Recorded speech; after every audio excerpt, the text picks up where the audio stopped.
Assalomu alaykum, hurmatli dehqon va fermerlar, qishloq xo'jaligi xodimlari. Qishloq xo'jaligi viloyatimiz iqtisodiyotining asosiy tarmoqlaridan biri hisoblanadi.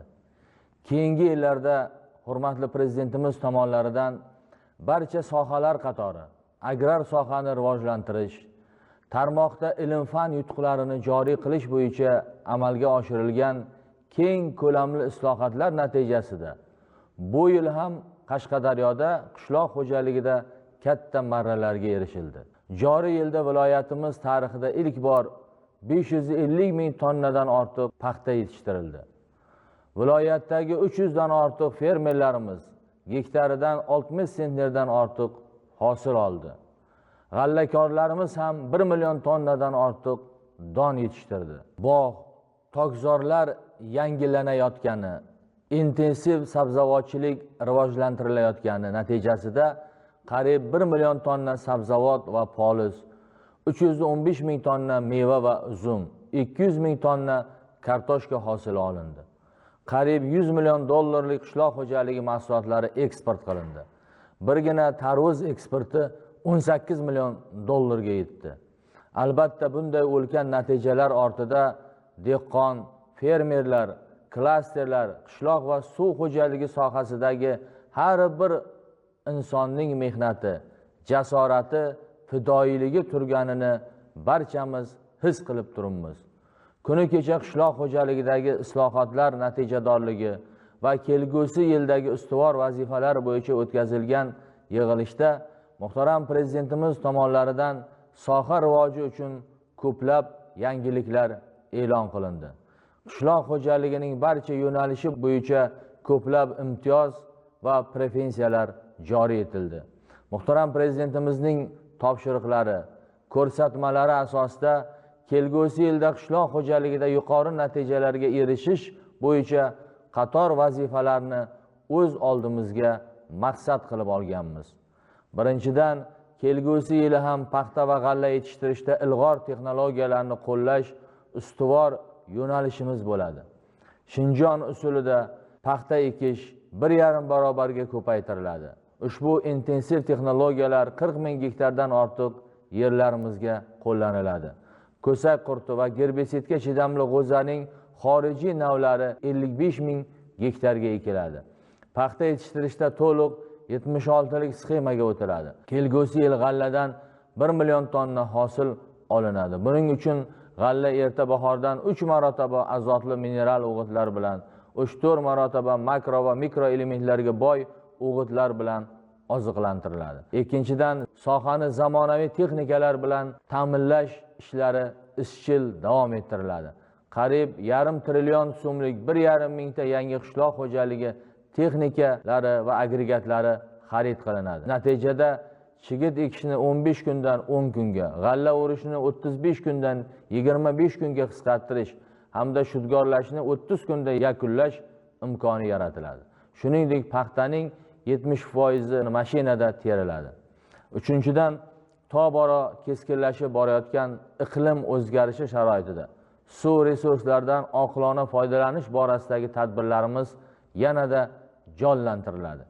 Yangi irrigatsiya obyektlarini qurish, rekonstruksiya qilish hisobiga 5 ming gektardan ortiq yer foydalanishga kiritiladi.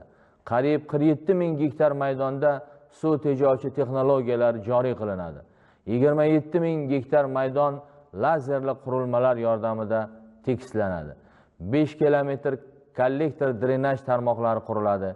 22 kilometr kollektor drenaj tarmoqlari, 62 kilometr kanallar va 14 ta gidrotexnika inshootlari ta'mirlanadi. Shuningdek, qariyb 3000 kilometr uzunlikdagi ichki sug'orish tarmoqlari betonlashtiriladi. Viloyatdagi nasos stansiyalarining 50% xususiy sherik boshqaruviga beriladi. 4-dan, kelgusi yili yangi loyihalarni ishga tushirish hisobidan meva sabzavotni qayta ishlash darajasi 2,5 barobarga, go'sht va sutni qayta ishlash 2 barobarga oshiriladi. Xalqaro standartlarni joriy qilgan va sertifikatlashgan korxonalar soni 158 taga yetkaziladi. 150 million dollarlik qishloq xo'jaligi va oziq-ovqat mahsulotlari eksport qilinadi.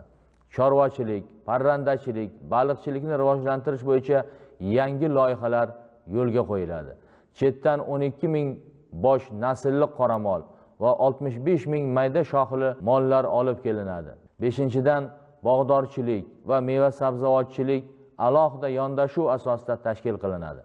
Joylarda yangidan 4,5 ming gektar mevali bog' hamda 228 gektar tokzor barpo etiladi. Qamashida kambag'allikni qisqartirish va bandlik vazirligi bilan birga 50 gektar intensiv bog' tashkil qilinadi.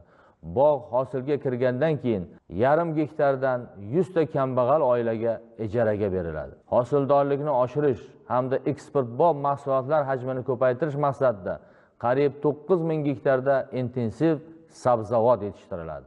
Bu yil misrlik hamkorlarimiz bilan urug'lik kartoshka ekish bo'yicha Kitob tumanida yo'lga qo'yilgan loyiha samara berdi. Bu loyiha yana davom ettirilib, kelgusi 2 yilda 15 ming tonna urug'lik kartoshka olinadi.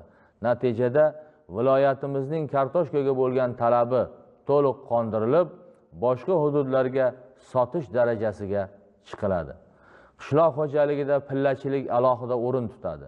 Kelgusi yili 3 ming tonna pilla yetishtiriladi. Ozuqa bazasini kengaytirish uchun 13 million donadan ortiq tut ko'chatlar ekilishi davom etyapti.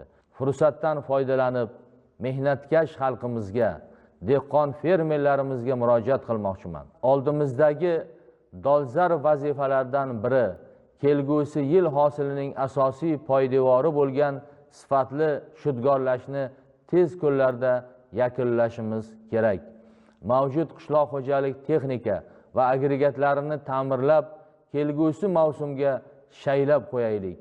G'alla ekilgan maydonlarda mineral o'g'itlar bilan oziqlantirish, biostimulyator, kimyoviy preparatlar bilan suspenziya sepish, g'alla ekilgan konturlarga mahalliy o'g'it chiqarish va sepish kabi agrotexnik tadbirlarni tashkil qilishimiz lozim.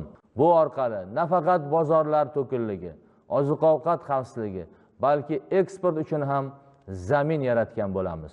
Yashil makon umummilliy loyihasi doirasida barcha hududlarda, qishloqlarda, mahallalarda mevali va manzarali ko'chatlar ekaylik. Kirib kelayotgan 2026-yil barcha sohalar qatori dehqonchiligimiz uchun ham qutuliq va barakali yil kelsin. Hosilimiz mo'l, rizqimiz butun. Prezidentimiz va el yurtimiz oldida hamisha yuzimiz yorug' bo'lsin.